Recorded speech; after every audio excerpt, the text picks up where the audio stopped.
माननीय विजयक मंडली उपस्थित मोर समस्त पथ प्रदर्शक मार्गदर्शक गुरु गुरुजन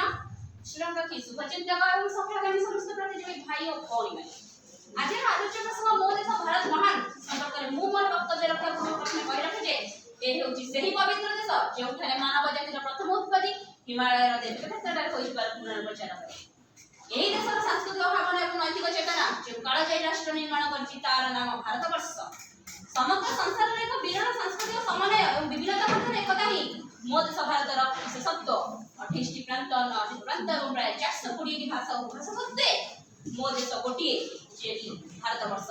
ए होछि सही महान देश जे देशर महानता बसी दादीजी सृष्टि कल्याण अर्थ निज रसदान कर देते सत्य रखने के लिए हरिश्चंद्र निज पत्नी और पुत्र को मध्य विक्री कर देते एही देशर महान नारी सावित्री निजर सतीत्व बଳରେ ଯମରାଜ କଠୋର ନିଜର ମୃତ ସ୍ୱାମୀକୁ ଫେରାଇ ଆଣିଥିଲେ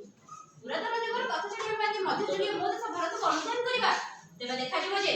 ଏ ଦେଶର ନାନାପ୍ରତା ନିଜ ଘାସ ରୁଟି ଖାଇ ଜଙ୍ଗଲରେ ବଞ୍ଚିଥିଲେ ମଧ୍ୟ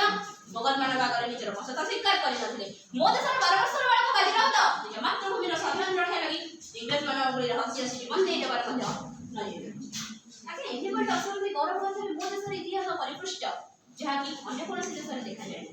1947 ମସିହାରେ ମୋ ଦେଶ ସ୍ୱାଧୀନତା ଲାଭ କରି ଆଜିକୁ ମାତ୍ର 77 ବର୍ଷ ଅତିକ୍ରାନ୍ତ କରିଥିଲେ ମଧ୍ୟ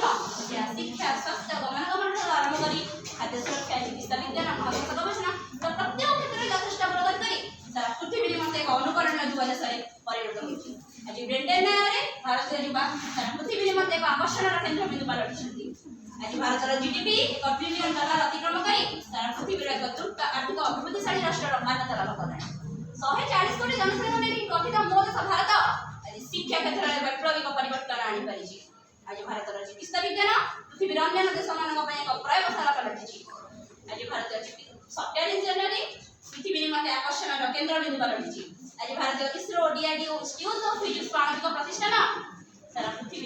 ପୃଥିବୀରେ ଭାରତର ଗାରିମା ବଢ଼ାଇ ପାରିଛି କେବଳ ସେତିକି ନୁହେଁ ଭାରତର ବିଭିନ୍ନ କ୍ଷୁଦ୍ର ଉପଗ୍ରହ ଚନ୍ଦ୍ରଯାନ ମଙ୍ଗଳଯାନ ସୃଜନ ପରି ମହାକାଶଯାନ ସାରା ପୃଥିବୀରେ ଆକୁଳି ଦେଇଛନ୍ତି ପୃଥିବୀର ସର୍ବବୃହତ ଗଣତନ୍ତ୍ର ରାଷ୍ଟ୍ର ମୋ ଭାରତ ଗଣତନ୍ତ୍ରର ଦାନୀ ଭାବରେ ସାରା ବିଶ୍ୱରେ ନିଜର ପରିଚୟ ସୃଷ୍ଟି କରିଛି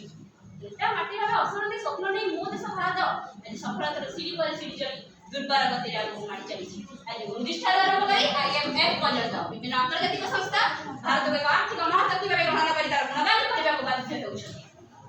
ଏହିଭଳି ଅସରନ୍ତି ଗୌରବରେ ଗୌରବାନ୍ୱିତ ମୋ ଦେଶ ଭାରତ ପାଇଁ ମୋର ଛାତି ଗର୍ବରେ ଫାଟି ପଡୁଛି ତଥାପି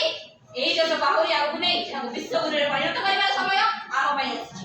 ଏଥିପାଇଁ ଭାରତର ପ୍ରତ୍ୟେକ ଛାତ୍ରଛାତ୍ରୀ ଯୁବ ଶକ୍ତିକୁ ଦେଶ ପ୍ରେମର ମାତ୍ରାରେ ଉଦ୍ବୁଦ୍ଧ ହେବାକୁ ପଡ଼ିବ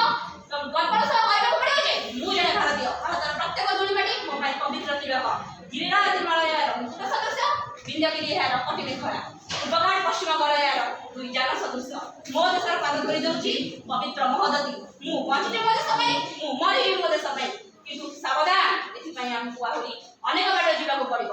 ଆଗକୁ ପଡ଼ିଛି ପଥ ବହୁଦୂର ଆହୁରି କେତେ ଯିବାକି ଆଗକୁ ପଡ଼ିଛି ପଥ ବହୁଦୂର ଆହୁରି କେତେ ଯିବାକି ଚାଲିବା ନ ପଡ଼ିବା ଧରି ମୁଁ ଯିବା ପୂର୍ବରୁ ଆଖି ଧନ୍ୟବାଦ।